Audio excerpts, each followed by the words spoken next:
freedom of speech. It is great that we live in a country where we say we have freedom of choice. You know, my Republican colleagues say one thing. They say that we want government out of our personal affairs. I don't know if there's anything any more personal than my body. I have a real issue with the majority of the Senate and the House members being male going to dictate what we as females are going to have to abide by when it comes down to my personal body. Now let's be clear. HB, yes, praise God. HB 57 is not about this. It's not about safety. No. You have heard a number of speakers talk about all of the things when it comes down to other clinics and how the reproduction clinic is being discriminated against. We don't require those same kind of requirements for other clinics. The women walk in and they walk out. People, you're right, when you go to the dentist, you're probably at more risk. You know, I can remember when this bill came up last year. And you all remember the probing bill. The probing bill had nothing to do with safety, although that's where they spun this story. It was about safety. It had nothing to do with safety. The woman is already pregnant. She knows she's pregnant. It was about embarrassing women.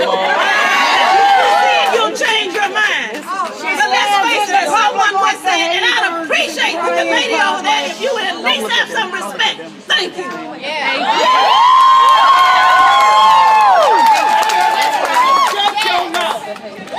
Understand this. We are the reproductive organs right here. That's right. When they came up with the probing bill, one of my Senate colleagues, and I told him, I said, this is an invasive procedure. It is rape. Yes. He didn't get it.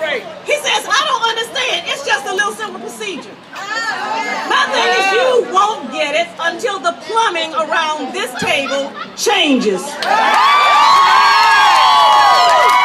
Ladies, Alabama won't get it either until the plumbing around this state house changes as well.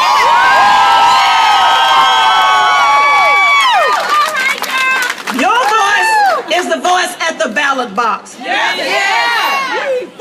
Every one of my colleagues in here, male colleagues, wife, daughter, all have mothers because that's how you got here. But when we talk about reproduction and Planned Parenthood, we want to have children when we are ready to have children. We want to have the choice. We understand that getting pregnant is not a one-sided situation. We're old enough to know that it's two. But understand, we are the caregivers. We are the vessel. We are the ones that have to care. Did you know that even in this bill, there is a section in there that says the woman has to name the father under certain circumstances. My question to the sponsor, what is certain circumstances? You have no definition section in here. That could be anything. I could understand if you're saying that if you're pregnant all over again. I could understand it if you are saying that if it's a minor child. But under certain circumstances, I said, look, and I am trying to be fair about this. If you watch the Maury show, the rest of these folks, no, it's he's the father. It's his baby daddy. I said, I can see the witch hunt on men. So understand, this bill for more than one reason needs to be killed. Because it's all around. It is not about the safety and welfare of women. It is not about women's health. Because understand, there will be abortions.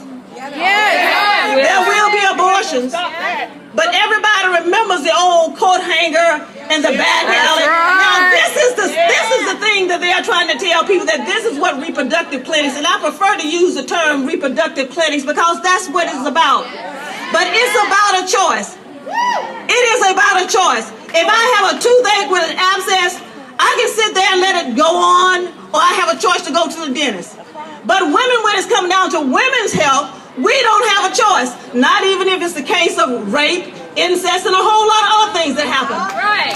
We listen and we watch world news, and we listen and we see women who are taken advantage of all the time. Right. I asked one of my colleagues, you're going to tell me, if your daughter got pregnant, you don't want her to have that choice. And every time she looks at that child when she grows up, or when the child grows up, she is going to be raped over and over and over again. Right. You're going to tell me that you don't want her to have that choice whether to have that child. But listen, we all know that there's a period of time where you cannot have abortion. Everybody is talking about an egg like it is a person. Right. But what I don't understand is that when the person gets here, we are not children friendly in this state. We don't want to feed them. No. We don't want to educate them. No. We don't want to take care of them. No. And we don't want to take care of the women. No. HB 57 is a bad bill.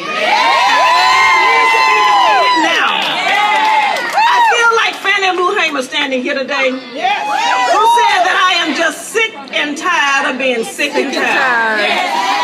Ladies, those of you who are standing here today, it's about planning your family. That's right. It's about you taking that opportunity when you want to have a child.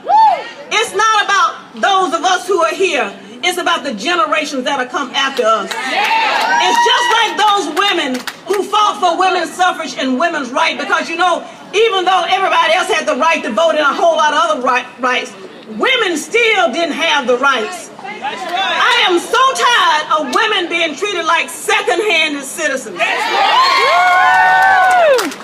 We are America. We are Alabama. And we stand here strong today, not just for us, but for the generations of women that will come after us. Our mothers who can't be here, our unborn children, our children who are here, our aunts, our sisters.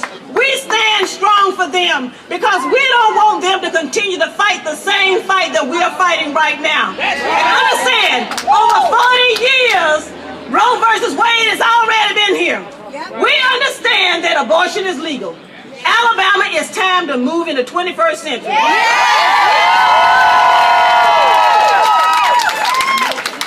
So if we are truly about keeping women healthy, we want to have healthy clinics, but we also want to have choices. I'll bet you if I ask for a show of hands, how many of you want to go into an unsafe clinic?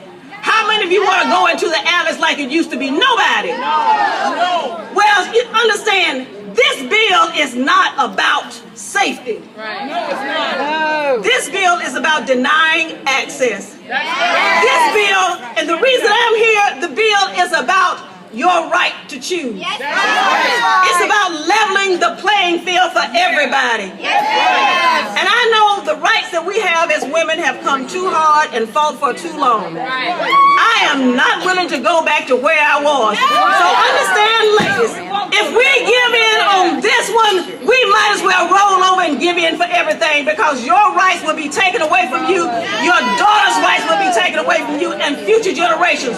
So next year is election year. Election year. Let your voice be heard at the ballot box. HB 57 is a time that it has already passed. It should have been dead and buried a long time ago. So let's mobilize. Let's get out and pass the word. Those of you who represent, I want to appreciate my Republican sister who came out and understand. It is across the board, because you see, it has no color. It has no party. But I would say it does have a social agenda. That's right.